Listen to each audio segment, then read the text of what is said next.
Welcome to the Skeptic Zone, the podcast from Australia for science and reason.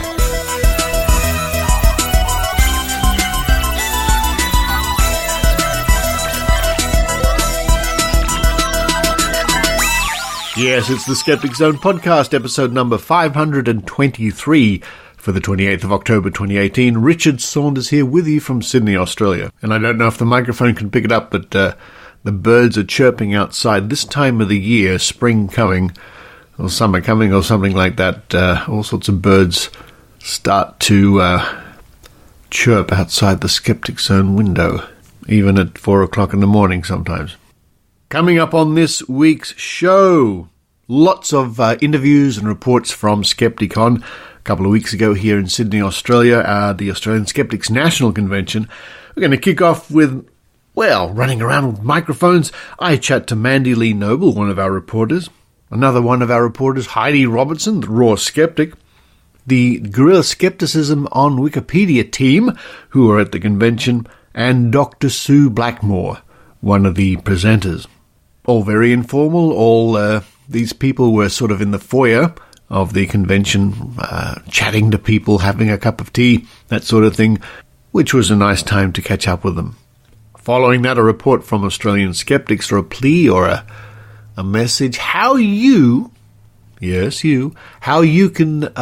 send your ideas and be more involved with skepticism. The Australian Skeptics are looking for ideas and your input. Details coming up later on in the show. Then it's Maynard's spooky action. Maynard's spooky action at a distance. This week, Yvette d'Entremont, the SciBabe, Part 1. Maynard and Yvette were chatting for a long time, so I've sort of split the interview up into 3 parts. This week, Part 1. Maynard also chats to Dr. Vyom Sharma and Trish, Hann, who you hear on the Skeptic Zone from time to time. Now, she's the woman I have a cup of coffee with when you hear the promotion for the Good Thinking Society from time to time. In fact, Trish gave a really interesting talk about woo aimed at women. Now, before we get into the show, a quick reminder, if you're in New Zealand or you're heading to New Zealand later next month, the New Zealand Skeptics Conference is going to be held in Auckland from Friday the 16th to Sunday the 18th of November. One of our committee members here from Australian Skeptics, Ian Bryce, our challenge coordinator and investigator, will be heading over to give a talk. And you can find out more at conference.skeptics.nz. And if you're in Sydney, Australia, this Thursday, the 1st of November, at Skeptics in the Pub, at the Occidental Hotel, just near Wynyard Station, we have our guest is David Rosenberg, who will be talking about his book, Pine Gap. Now, you would have heard a couple of interviews with David Rosenberg over the last few weeks on the Skeptic Zone. Now, everybody's welcome to come along to Skeptics in the Pub in Sydney, but if you want to be kept up to date, you can join the meetup group, which is meetup.com/Aust Skeptics. I'll link to that in the show note. It's the first Thursday of every month, and we always try to have an interesting speaker for you. All right, I don't know where those Skeptic Zone cats are this week. They were around a bit before. I'm going to run downstairs. I'm going to open a tin of cat food, give the Skeptic Zone cats their dinner. While I'm doing that, I hope you enjoy the Skeptic Zone.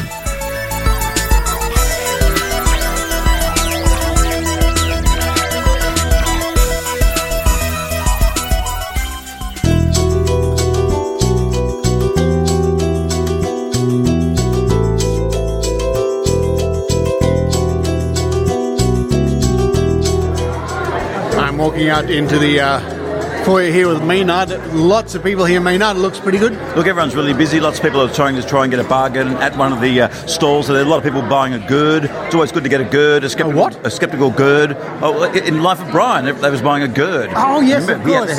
He had the heck of the gourd down. There's a bit of gourd buying going on here. Photos. Let's just go chat to a few people. Let's do that. It's all happening here in the foyer of the Australian Skeptics Convention, Skepticon. Goodness me, it's Skeptic Zone reporter Mandy-Lee Noble, the Diet Skeptic. Hello. Oh, hello, Richard. How are you going? I'm well. It's great to see you here. Looks like we're in for a great conference. Yeah, there's a lot of people arriving. Everyone's really excited. Good lineup of speakers, so it should be a good couple of days. Yeah, it's kicking off with Dr. Carl, who he's over there being mobbed by some fans at the moment. He's explaining why the quickest way to the Galapagos, I think, is via Antarctica or something like that. He's doing a bit of science on the fly, as he does. That sounds exactly like what something Dr. Carl would say. He's drawing diagrams on the back of his pass. So. It'll be a collector's item. No, it's great to see here, folks. People are grabbing some last-minute coffees, milling around at the registration desk. The T-shirts are going. Did you see the T-shirt? There is some rather nifty-looking merchandise this year. Some fun cartoons on the front of T-shirts and things. It looks like it's going to be a fabulous weekend. And, of course, our committee over there, they look calm on the outside, but not on the inside. No, they're doing okay. No doubt they're like the ducks on the water. Underneath, it's going, a million miles an hour, those little feet to keep it afloat. But it's really well organised, and they've done a supreme job. So. All right, and I see people are already wandering in to get their seats, so I'll let you do it. Oh, thanks a lot, Richard, and I'll see you around. Hello, it's Hello. Skeptic Zone reporter Heidi. Hi. Hello, how are you? Excited? Is that a bit busy? loud into the microphone? No, it's a good microphone. Thanks to the Skeptic Zone listeners who paid for it. It's a good microphone. It can handle your shrieks, you see. That one I don't know about. Great to see you here. Thank you for coming down to be part of the fun. Oh, it's very exciting. And we've actually got Renee, whose first Skepticon it is this year. Renee has been a member of our Northern Rivers Vaccination Supporters Group for the 5 years since we formed, and this is her first Skepticon. She's come down to have a look to see what it's all about. Well, I hope you are in for a good time. I'm very excited, thank you. She is. Just had a selfie with Dr. Carl, so we're off to a good start. Off to a very good start. I'm loving it. And I was saying to Renee, I think it was Dr. Carl who came up with the term selfie. That's right, yeah? No. Yeah, that's right. Am I telling a fib? No, you're not. You're misremembering. He gives a talk and where he discovers the first use of the term selfie. I thought it was Dr. Carl. He didn't come up with. No, it was me. In fact, no. There you go. There's a lesson to us all. We need to fact check. We do. All right. Well, I'll let you do it, and we'll be catching up over the course of the weekend. Very good. Looking forward to it. Lovely to meet you. Thank you. It's the table of guerrilla skepticism on Wikipedia. GSoW. Hello, Susan Gerbeck. If you're listening, of course you're listening. And your team are here, putting out the good word. Hello, Harold. How are you? I'm well. How's it going with the guerrilla skeptics here in Sydney? It's going really well. We're having some good conversations with people, and hopefully over the next 2 days we'll have more. You're finding people don't know about it, or they're interested? I'm surprised at the number of people who don't know about guerrilla skeptics, and they look at it and they say, "What is this?" And we're just explaining what it is. And it's a great group, and we're doing a lot of great work on Wikipedia all over the world. And I see in front of me are all the flyers here, little leaflets about guerrilla skepticism on Wikipedia, and done by Julie. Excellent. And stickers. Oh, you can't go wrong with stickers. So you put that together? Yes, I put that together, but I did use information from a lot of other of the GSoW people to put it together. So, excellent. Yeah. Well, there you are, Susan Gerbeck. We're checking in just for you. And of course, all the people who don't know about it, we're suggesting they listen to the Skeptic Zone to learn more. Always a good idea. Thank you, Guerrilla Skeptics. All right, thank you.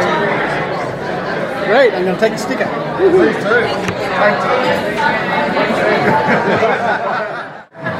And I have one of the speakers here with me, Sue Blackmore. Hello, Sue. Hello, how do you do? Anyway, you're here to tell us all about your interesting research into altered states or out-of-body experiences? No, it's very specifically out-of-body experiences. And I have a new book out, which sadly they haven't got here, called Seeing Myself, The New Science of Out-of-Body Experiences. And it's basically my life's work, and nobody cares, because I had this amazing out-of-body experience in 1970, which I couldn't explain. And I got involved in research and then gave it up because I couldn't explain it. And now, 5 years later, however many years, we have the neuroscience, and we know which bit of the brain is doing it and has to be disturbed in order to get you feeling that you're out of your body. And the reason, it's so interesting, the reason is that bit of the brain, the right temporoparietal junction, is doing all the self-constructing and keeping track of your body schema, where your arms and legs are, what your body's doing. So it makes sense when you disturb that, you get all these weird distortions of your body, and at the extreme, you go, whoop, your body schema splits and you feel you're out of your body. Of course, what you're seeing when you have this experience is not the truth. You're seeing, what you remember in your imagination. But the feeling itself is absolutely real and caused by that neural effect in your brain.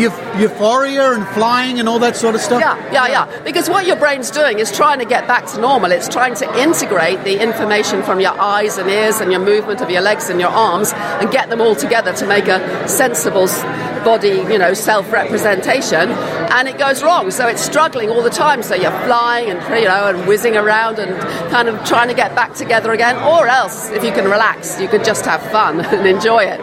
But the best thing is to know that it's not astral projection, It's not an astral body going to another plane. It's your brain doing amazingly clever things. And do we have an idea what the trigger is? Oh, it can be lots of things. I now know, it's taken me, all those decades to find out, that it was probably a little bit of cannabis, a lot of sleep deprivation, which specifically affects that bit of the brain. And I'd been having a Ouija board session, which kind of holding your arm out for hours with the glass moving around, does make your body feel very weird. So those things can do it, but certain drugs will loosen up the body schema and injuries to the brain and so on. It's anything which affects that selfie bit of the brain, that bit that's integrating yourself. If that is affected, then you can get this split. So fascinating. I cannot wait to see your presentation a bit later on. Thank you very much. Great to talk to you. Thank you. Here you are.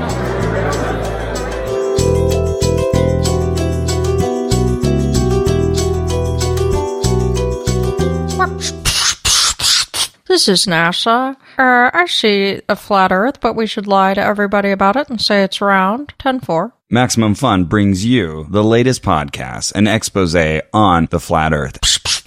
I want to take advantage of humankind and make them believe a lie so that they will trust us with the government. It's all an elaborate lie, and when you get on a plane, they purposefully fly you farther than you need to go. It's disgusting. It needs to be stopped. And if you listen to Ono, Ross, and Carrie, we will tell you the truth behind the lies.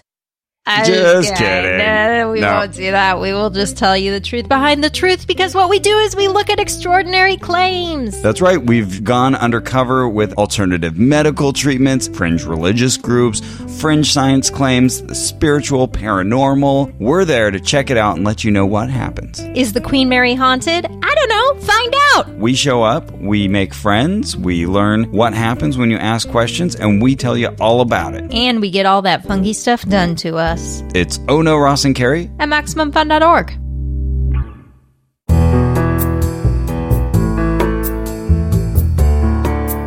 Now here's a story that comes to us from the Australian Skeptics, skeptics.com.au. Australian Skeptics campaigns and investigations.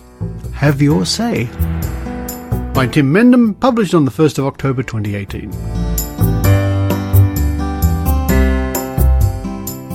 Australian Skeptics Inc. is regularly involved in a range of campaigns and investigations, some of which have been well publicised, like the investigation into the power band wristband, and others that are ongoing and still under wraps. Oh, I wonder what those are. We have a subcommittee dedicated to special investigations headed up by noted skeptic Richard Saunders. Oh, there you go. Who has been running investigations into everything from ghosts and ghoulies to quack medical treatments for some time. I sure have. We also have ad hoc committees devoted to specific campaigns. Positive ones, such as our recent vaccination and blood donor drives, and more critical ones that proactively respond to the promotion of woo and pseudoscience, such as events put on by the anti-vaccination proponents and those pushing unproven and disproven alternative medical practices. In many cases, we act in concert with other groups and individuals who are running their own programs, whether in Australia or overseas. We always welcome suggestions for new action items, whether a person or organisation that needs looking into or one that needs bringing to the attention of authorities, the media and the public. This is your chance to get involved. Feel free to contact us with your tips and suggestions. You might also like to add your own active contribution and play a part in the campaign and/or investigation itself. We'll be setting up a dedicated online page for this, but in the meantime, you can make your voice heard by writing to us at editor@skeptics.com.au. So if you want to have your say about being more involved in investigations, I'll link to that page on this week's show notes.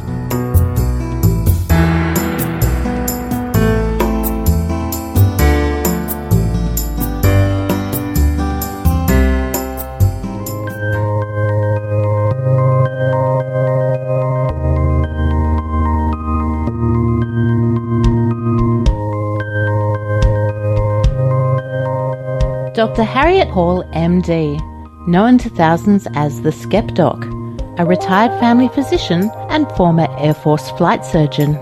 She writes about medicine, so-called complementary and alternative medicine, science, quackery, and critical thinking. Harriet now has a free course, a series of 10 video lectures on science-based medicine and alternative medicine. The videos and an accompanying course guide can be found by following the link at skepdoc.info or by visiting web.randy.org/educational-modules.html.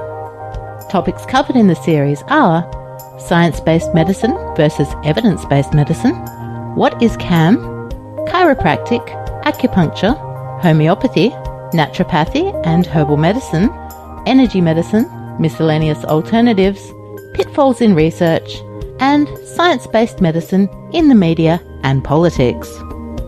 Harriet covers each topic in a matter-of-fact, no-nonsense way that's sure to educate and entertain. Skepdoc.info.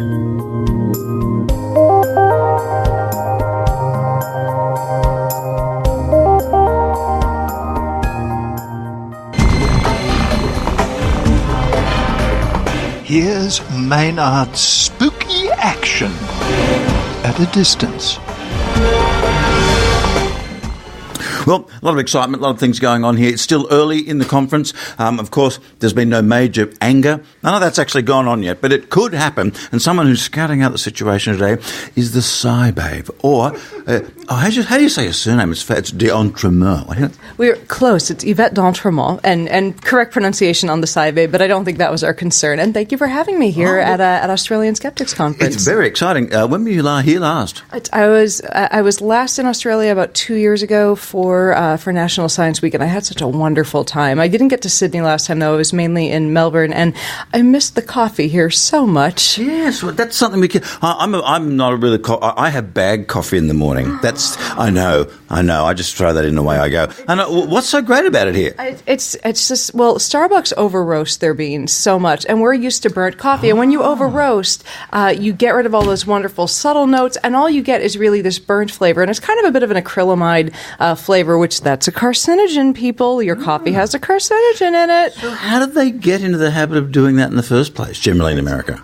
I'm not sure. I don't know who struck first, but they blocked out the sun. But it started with people thinking that, dark roast was a stronger or a more, because people want their caffeine in the morning. And I think there was this general thought that the darker the roast, this was a stronger hit in the morning. And really, the more you roast it, the more you kill that caffeine as well. So a lighter roast gives you all of those wonderful subtle flavors. And because we are those hipsters, my husband has actually started roasting our own beans, and the stuff it tastes. What's next? The penny farthing bicycle and the pith helmet. It's I'm just saying, if he starts wearing the cap, well, he already has a beard, and it's we're kind of self-admitted hipsters, but it's really just the coffee. It's I like to say it's just the coffee. Have you ever been at a conference giving a talk where what I just mentioned earlier happens, where someone gets up and go, "I wrote a PhD on what you're talking about, and lady, you're wrong"? Anything like that? I've never had someone get up and say, "I have a PhD in the subject and you're wrong," but I've definitely had people yell at me that I'm wrong. And it's the thing that I have people scream the most angrily about is GMOs. And that's the one, like, one day I hope that one just goes away and that people kind of accept it. But it's everyone at every skeptic conference I go to knows this wonderful Arthur C. Clarke quote, any sufficiently advanced technology is indistinguishable from magic. And I think that's kind of what's happening with GMOs, because we're willing to accept new technology when it's in our phone, when it's in the palm of our hand, so that we can send that angry tweet saying GMOs are the devil. But we don't want to accept the new technology, even though it's much older than our iPhone, when it's in the form of GMOs. It's scary. It sounds scary, and it's very easy to make sound scarier on the internet. So I hope people will look into what the scientists who actually study this for a living are saying about it, because it is so less scarier. And I fell for this at one point in time too. So I'm a convert from being afraid of GMOs. I hope people will look into what the researchers say about this, the actual researchers who work on this. From listening to people out there, and also a bit true in the vaccine community, anti-vaccine, is that they distrust the science, but it seems to be the application of capitalism to that science. So the GMO is kind of a bit of a worry, but then you link Monsanto with that, and same with the thing, they're selling that vaccination to make money. So, it seems to be the business application seems to be as much a worry. And I totally understand that, because, once upon a time, and Monsanto at this point has been bought by Bayer, another company that's in this field. But a serious big German chemical company. What could go wrong? Oh, yeah, there's never been a problem there. But, I understand why people might have that concern. Monsanto, in the last about 30 years, really did change from the company that they were once upon a time. They moved away from being just purely a chemical company, more into the seed business. And there's always that rumor that, they control the global seed supply. They only had about 5% of the global seed supply. It really is much more diversified than people believe. And I know that people are worried about, it all being a money grab. This is something kind of interesting. Companies that make genetically modified seeds companies that make pesticides in some countries abroad are kind of pushing back against GMO companies, because GMOs reduce the use of pesticides. Meta-analyses have shown that GMOs reduce the use of pesticides on average by about 37%. So there's, pesticide companies companies that don't produce seeds at all, that their whole bread and butter is the pesticides. They're going to hurt from these GMOs, and that I'm okay with that. The fewer chemicals and the less dangerous chemicals we can use, the better. So I think we need to, there's money to be made from selling these, but there's money to be made from selling a lot of seeds. Is the terminal seed still a thing too, where they don't germinate again, you can only use them once? People seem to be worried about that too. And that is an understandable concern. I know it sounds scary. We've engineered this to end, but the practice of saving seed, number one, farmers can still do that with other seed. And number two, it really is up to the company to decide how they do this. Now, having the seed terminate, and I want to double check on the technology, so please, whoever's out there listening to this, please fact check me on this. But even with it being terminated technology and having it so that they can't, so that the farmers who buy it can't save the seed, that's pretty standard, because most farmers at this point, if they want to save seed, they're not buying from a large seed company like Monsanto. It is a much, the return on investment for them to just buy the seed and not save it is a pretty good ROI given the performance of these types of seeds and whatnot. So it's the terminator gene. It doesn't really do anything in terms of health to us long term. It's not like you eat the soybean that's not going to germinate again, and you're not going to. It doesn't do anything. I think that's the concern. But it's just. It's just a plant, and it's not what happens to that little bit of its genetics is not indicative of what's going to happen to you when you eat it. Well, that's the wide picture with Monsanto or something like that. On the small picture, retail is very suffering all over the world, particularly here in Australia. I'm sure retail's a tough gig in the US too. There's probably only two things you can really sell well now, and that is baby stuff or pet stuff, because those are the things that people love and they'll buy lots of things for them. There's a woo in that area that tends to pop up more than anywhere else, particularly pets, because they can't tell you this isn't working. Oh, yes. And I've seen homeopathic cures or homeopathic remedies for pet things. And a couple of years ago, from doing a demonstration with it, I actually managed to get one of the homeopathic pet remedies pulled from the market. And it was a stuff called Good Dog. And Good Dog claimed it was a homeopathic pet remedy. And it said in the list, now, the way that homeopathic remedies are labeled is a little different than everything else. When you look at a label on the paracetamol and the ibuprofen, it says how many milligrams or grams of the active ingredient are in it. When you look at a label on a product that has homeopathy, as probably most listeners know, it shows it by dilution and it has the ingredients listed in Latin. Now, unless you are a dilution homeopathic mixer person and you also happen to speak Latin, like who knows what 6x natrum muriaticum means? I believe it means you've diluted salt, a solution of one part salt and 100 parts water. I could be mixing up the things on that 6 times over. So natrum muriaticum sounds fancy. It's salt. It's salt. Arsenicum alb. It's arsenic. They have arsenic and belladonna and all of these as ingredients, just in most cases diluted to the point where there's nothing left. Now back to the Good Dog. Woof. Oh yes, Good Dog. Mm-hmm. So it said that it had all of these as active ingredients, and then in the inactive ingredients, it had 13% alcohol. That was as alcoholic as wine. So I made a little video of me getting drunk on this remedy. So what's 13% alcohol? That would be a vodka. Oh no, I'd be a wine. It's 20. Now 20% is, and I've also found a homeopathic. She experimented deeply and long into the night about this. And I'm not a drinker, so I know it takes very little to get me drunk. But I got a tiny little breathalyzer and showed, here I am getting wasted on dog. But here's the thing: dogs don't process alcohol well. They really can't. It's bad for their livers. I was about to say, because sugars are bad for them, so alcohol, alcohol, it is, they cannot process it. And they could probably have a cap full of this stuff and be fine, but there were people, I looked on one of the websites of one of the pet stores that sold it in the U.S., and there were people saying, this is great. My dog is doing great on this. I have to buy 2 bottles a week. I'm like, wow. How is your dog, man? I hope your dog's big. My God. But they ended up pulling it after the video and after some outcry from a small petition. But it's like, just because something is natural or says, it works, just because something says it works naturally doesn't mean it's good for your animal or for your baby. Like, I'm sorry, polio's natural. This is not good for your child. Like, please, talk to your doctor, talk to your veterinarian, your pediatrician before you just look at a label and go, oh, it's natural, because, your health, your animal's health, your child's health, they're worth it. And I'm a chemist who kind of knows how to read labels pretty well, but I go to my doctor and to my registered dietitian and to all of these experts who know more than me when I want to make sure I'm doing something right for my health. So I urge you, please do this. Do the same. Talk to an expert. And what was your degree in? I have my bachelor's in chemistry. I also have a bachelor's in theater. The chemistry was because I wanted a career. Theater was because Daddy didn't hug me enough. It could be worse. He could have hugged me too much. And then I have a master's in forensics. By the way, if those jokes made you sad, it's my life. I'm coping with it how I can. What a combination. Theater, forensics, chemistry. Why?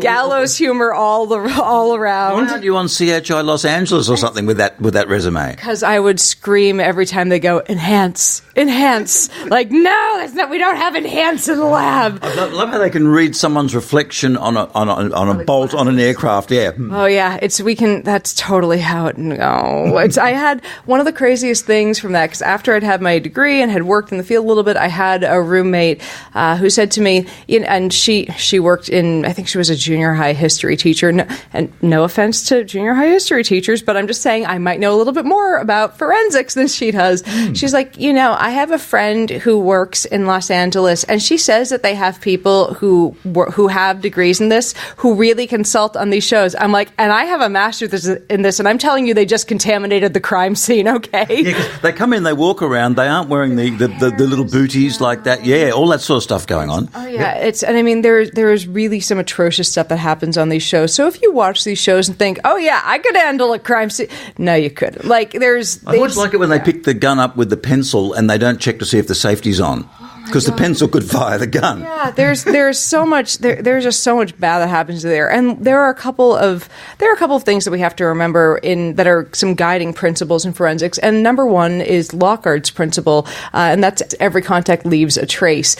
When you see anyone picking up an artifact or picking up something in a crime scene, they're leaving a contact on it. They might be leaving oils from their skin. They might be leaving whatever they touched that day. So when you have a murder scene, when you have a serious crime scene like the type that they would be dealing with on these shows, like, because they're not investigating a tiny little fender bender, they're investigating the big ones. There would be people in full in full Tyvek suits for the initial investigation. At least in like I did my master's training in England, and that was how they handle them there. They have little racks that they kind of put over the floor so that your footprints aren't even contaminating the scene, so that you're not rustling anything. It's so cautious not to move a single hair or fiber out of place, because within about 4 hours, all the trace evidence, about 80-90% of the trace evidence is just whoosh, gone from the scene. So, I mean, obviously blood liquids will stay a little bit longer, but anything that is in trace that you want to pick up with tape lifts, that goes away quickly. You have to work very quickly, very cautiously, and my God, get your hair out of your face, put gloves on. Like whenever I see these, I know that there's a hair, there's a hair and makeup artist that they did a wonderful job getting their hair looking beautiful. And you know what? To all of the hair people working on the CSI type shows, you do beautiful work. Do beautiful work with ponytails, man. You can do beautiful work with ponytails. Be accurate with this. You can, I know that we don't have to have 100% accurate science in these shows, because, science is kind of part of a plot device. It gives us tension, and that's how it's used in those. Like, I don't go to see the Avengers to learn quantum physics. I go to watch Tony Stark beat up a robot spaceship alien, and that's fine. But like the stuff that we can fix, the stuff that doesn't change the flow of a movie or a TV show and gives us a little bit more accuracy, I think that's okay to ask for that little bit more accuracy in it. That's a good demand. Look, if you like a bit of forensic humour, I would recommend Charlie Brooker, of course, who did Black Mirror. He produced A Touch of Cloth in the UK, which is a parody of every English long-winded crime show you've ever seen. An Inspector Visits or that sort of thing, and he's got the same people acting in it. So it looks like a regular English slow-moving crime show like Inspector Morse, except they're making jokes. And there's a great one about the forensics. Like, the forensics woman is incredibly, she's sexually frustrated, and she manages to get that into every single line until people are just, and they love to have the great thing. Also in English crime shows, you have you have perspex around the crime scene, and he's telling everybody about it, and occasionally the camera bumps into the perspex that's there, because, as Charlie Brooker said, why is there perspex around a crime scene? So the camera can shoot around it. You would not have a perspex board where you put the clues up, because why would you want a board like that? So, yeah, it's quite A Touch of Cloth. Give it a look. Yep. I like to say that I had one of my professors in grad school. He was a parody of a proper English CSI, and his name was, and I so apologize. So he always have a hidden agenda going on when he was saying something. I apologize to anyone to any of my British brethren out there. I'm about to butcher his accent, but really, he talked kind of without moving his lips all that much, and it was this very subdued accent. But he didn't like the American forensics at all. He thought that from the couple of cop shows that he'd seen, that he completely understood the type of forensic scientist I would be. And there was one day he was describing this cop show that kind of showed bad American forensics, and I'm like, yeah, if you're watching cops, you're watching idiots toil with other idiots. And I have no idea what show he was talking about, but he starts describing the show to the class, and after saying what it was, it was like he turned his, I was one of two Americans in the class, but I was the loudmouth jackass. Nothing has changed. He turns his body to me and then just rants on, he's like, and the Americans, the way they do forensics is her. I'm like, my God, Dave, I get it. But instead of complaining about it to me, build a better class of American forensic scientists. I'm here learning from you, not to get a lecture on all the guys who screwed it up before me. Look, we're in the green room now. The green room is called that because actors, before they often go on to a play, are sick and they turn green. I think that's how it happened there. Who have we got here? I'm Vyom Sharma. I'm a GP from Melbourne and a fellow skeptic. And what's your panel going to be about? So the panel is going to be Something's Wrong on the Internet. It's going to be addressing misinformation and common misconceptions, perhaps about health that are widespread there. Look, I was just talking to Dr. Carl about this, and he said arguing on the Internet can be productive, but it's often trolls. And do you get on there and argue much yourself, or is it really not of much value? I certainly discuss. I'd call it discuss more than argue. Discuss, right. But yeah, the art of spotting the troll is pretty much half the battle. And it's good. As soon as you spot them, you know you're going to get nowhere, and you can ignore them because 99% of the time all they really want is the attention and validation of your replies. Yeah, because it's usually something kind of insulting that's meant to get your back up, and you go, a real person wouldn't argue with that. Exactly, and they never dare do it to your face, and so it's easy to kind of pick out the cowards. And yeah, I mean, I've seen people who are very good at kind of trolling back, and I mean, I'm in awe of their powers. But it's quite funny how just ignoring them gets under their skin, and the replies come one after another. No tweets, retweets, no relikes, and they're disappointed. So with what doctors don't know, you probably won't get anyone that's going to go, oh well, homeopathy has the answer. That's not going to happen here. No, that's not going to happen here, presumably. That's right. But on the other hand, I'm going to be addressing perhaps there is some scepticism towards doctors that maybe is well addressed, and more importantly, maybe doctors themselves can be more sceptical. It's a normal thing in medicine to not have all the answers, so there's still general principles of scepticism that we can apply. Look, and I think GPs are great because they're at the front line, the cold face of everything that goes on, and also you have to know. Well, you have to know a little bit about everything, because everything you'll have an STI, then you'll have a psychological problem to deal with, and then you might have a family thing that's going on in the background. You just have to know everything one after the other. That's right, and one of the challenges with that is, in fact, one of the normal parts of the job of being a generalist is that you, by definition, don't know many things. That's why you're a generalist and not a specialist. So they say it's one of the most difficult aspects of the job, and it takes a good decade or two is to become comfortable with sometimes not knowing. And probably the best piece of advice I was given was, your job as a GP is not necessarily to know what the right answer, it's to know what the next right thing is to do. So there's a lot of... it's difficult finding comfort in ignorance, but it's important.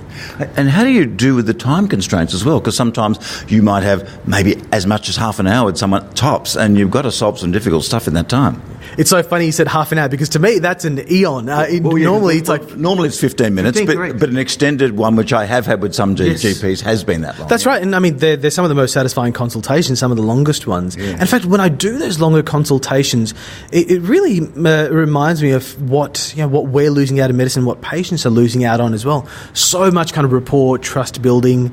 We can build a common understanding towards things, which is very difficult to do in 15 minutes. So it's a constant challenge we have to put up with, and if we can somehow align the incentives and the logistics to make those longer consultations easier, I think healthcare is going to improve dramatically, and certainly people's relationship with healthcare instead of the very unhealthy relationship we have as a result of the modern wellness movement.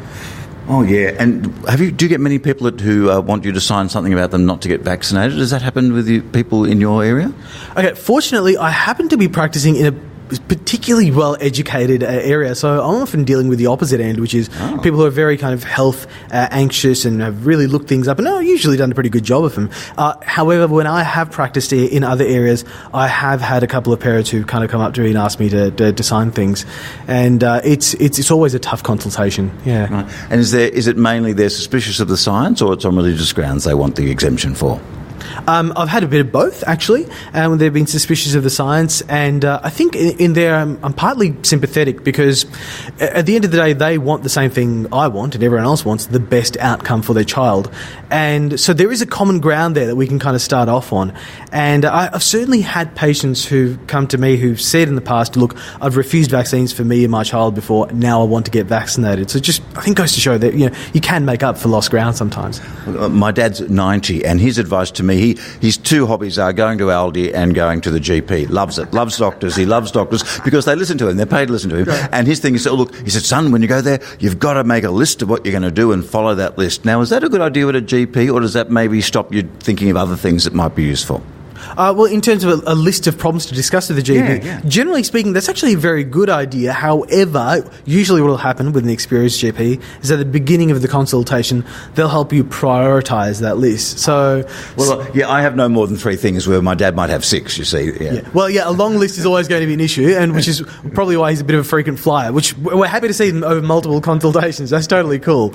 But, the most important things first, and sometimes people come in complaining of this, funny taste in their mouth. Oh, and by the way, I've got this little niggle in my chest area, and sometimes we have to reprioritise and I think about this chest. Tell me all. It's that. There's been a few times I've had to say, ma'am, I think you're going to have to cancel your holiday and go to emergency for the weekend. Wow. Yeah, it's been tough. Wow. And has that been one of the most difficult times you've had as a GP? Because normally you don't get intensive care kind of stuff coming in there, but occasionally it can coincide with a bad episode. I found it very challenging when I was practicing in rural areas, because there you see problems. People save up their stuff to come in, don't they? Yeah. They do, exactly. And it's not easy to go access a hospital, so often they're coming to you with urgencies and emergencies, and you have to manage those things. So much of your work as a general practitioner is so geographical. Based on where you are, that's going to govern the kind of things you see. So you need to be an expert in those. Wow, okay. Look, I hope you go well out there. I hope you don't get anyone who happens to be with a PhD in something you're talking about and standing up and going, "You're wrong, sir."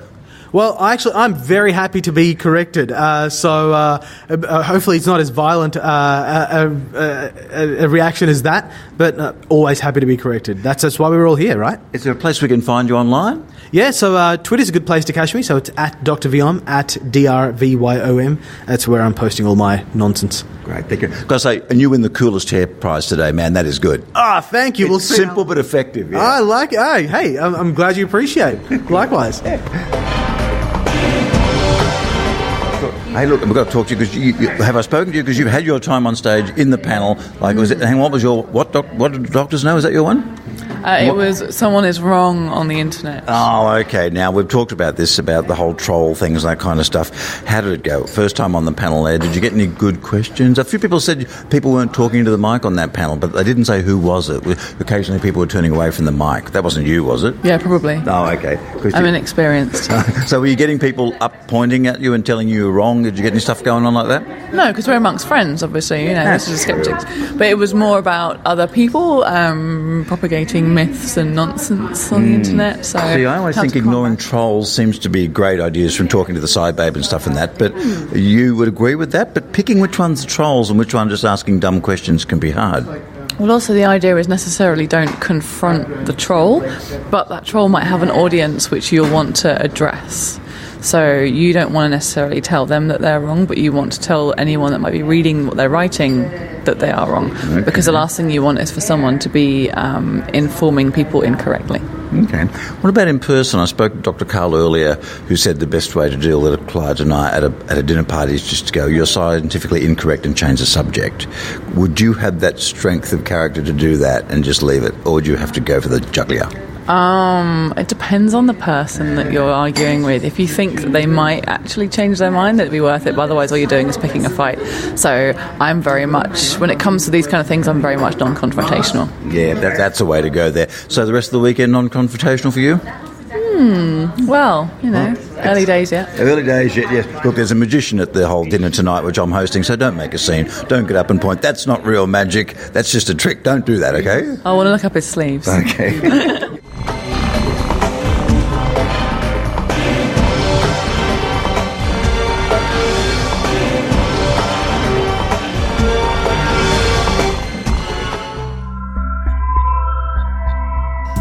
Hi, this is Dr. Pamela Gay from Astronomy Cast. Each week, Fraser Kane and I take our listeners on a fact-based journey through the cosmos.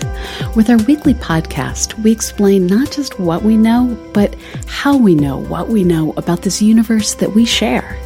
Check us out at astronomycast.com and look for us in iTunes, Google Play, and wherever you download podcasts. See you online.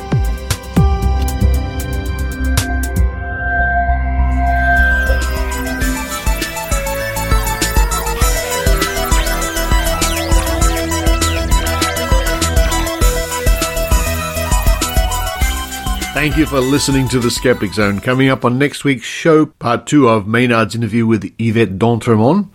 And next week, Yvette will be talking about supplements and what it's like being in Trump's America. Also, we hope to bring you some insights and reports and comments from Skeptics in the Pub with David Rosenberg, who was the guest, or will be the guest when the next show goes out. Plus a lot more interviews from Skepticon with other speakers and attendees. Another thank you from me to the Skeptic Zone supporters. A couple of weeks ago, I bought myself the Zoom H6 microphone and mixer, and I'll be using that to conduct interviews and mix reports and things like that. It's a very, very nice piece of gear, and I hope it means that I'll be able to bring you better sounding or more interesting. Now, that's not the right way to say it. It's better sounding, isn't it? I hope it's always interesting, regardless. I mean, I could even record all this on a cheap old-fashioned reel-to-reel I had as a kid, as long as the content is interesting, but I do want to make it sound good.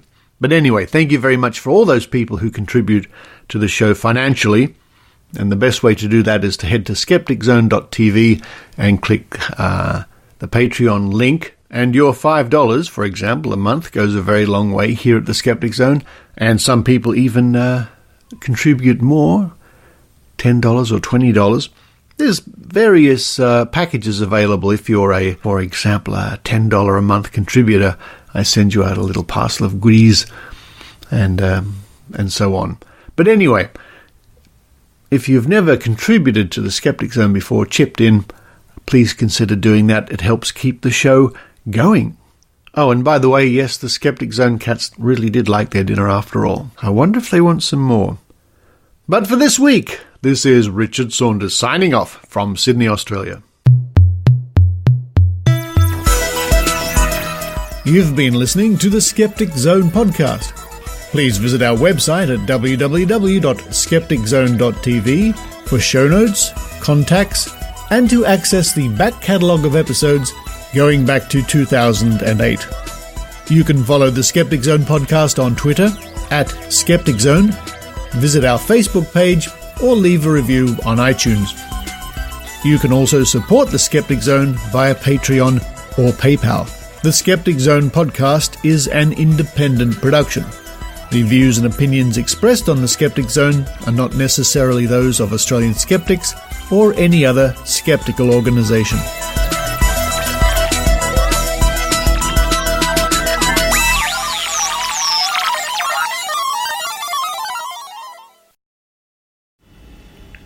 So this is the normal evening routine here at Skeptic Zone headquarters. What do you want? You want some dinner? You've had dinner. No, really, you had. She doesn't believe me.